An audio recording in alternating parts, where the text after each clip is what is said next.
Okay guys, another family day dito sa Cairo, Egypt. At pumasyal nga tayo sa District 5, ang favorite kong mall.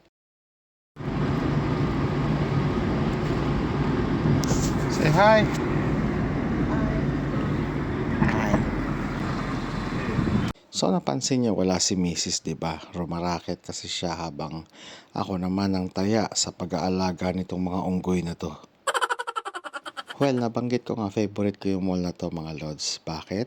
Kasi nga open air. So, malayang nakakapaglaro yung mga bata at naaarawan, yun ang pinaka-importante. At Christmas vibes na rin pala dito sa mall na to. Kung napapansin nyo, marami na rin mga palamuti sa paligid. Kung di ako nagkakamali, ang weather ngayon dito ay nasa 12 degrees. So napapansin nyo naman, di ba naka-jacket kami. At ayan, tignan yung mga unggoy paikot-ikot na. At dito guys, papakita ko sa inyo itsura ng loob ng mall. So yan, Christmas vibes na sa mga paligid. Maraming decors.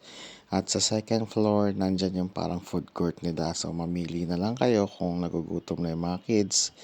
Kakalakad sa paligid. At syempre naman, para naman may energy yung mga bata, kailangan natin busugin yung mga yan. Kung hindi, ay nako, hindi ka titigilan ng mga yan. Kaya naman habang naghihintay ng order namin, papakita ko sa inyo yung paligid dito sa second floor. So ayan ang makikita ninyo, sari-saring mga saranggola ba yan na sumabit? Ewan ko. Kaya naman kung mahilig po kayong mag-explore, ay perfect ang mall na ito para sa inyong kabayan.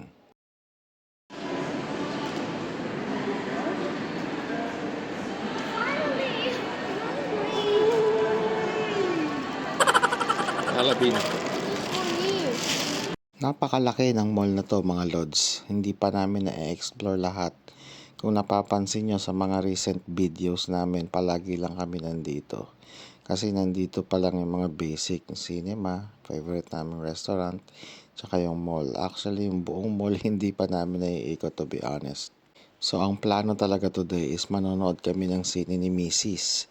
Magde-date kami at yung mga kids ay ihahagis namin doon sa Monkey Maze para walang istorbo. Baka manonood kayo ng cinema, nandito kayo sa District 5 Mall.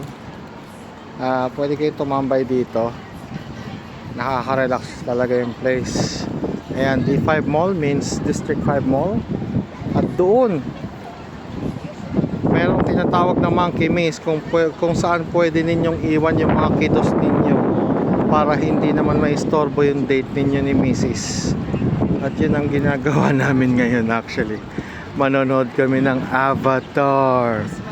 So yun lang. At comment lang sa mga may tanong. I-post natin yung link ng location sa description at sa comment section. Ingat mga lods at happy holidays. Hello guys, kakatapos lang namin manood ng Avatar. At ito yung paligid. Bakit ang labo ng camera natin? Malamig kasi. So iniwan namin sila, yung mga bata sa Monkey Maze. Yung Monkey Maze mga kabayan. So dyan namin hinahagis yung mga anak kapag may date kami ni Mrs. So alam nyo na. So kung bago lamang po kayo sa page natin, huwag pong kalimutang mag-follow. Sa YouTube, subscribe, that's for free. At sa TikTok, meron din po tayo sa IG para po updated po kayo kapag nag-a-upload po ako ng mga ganitong klase ng video. At sa mga veterans natin dyan, huwag nyong kalimutang i-share sa mga bago pa lang dito sa Cairo. Ingat!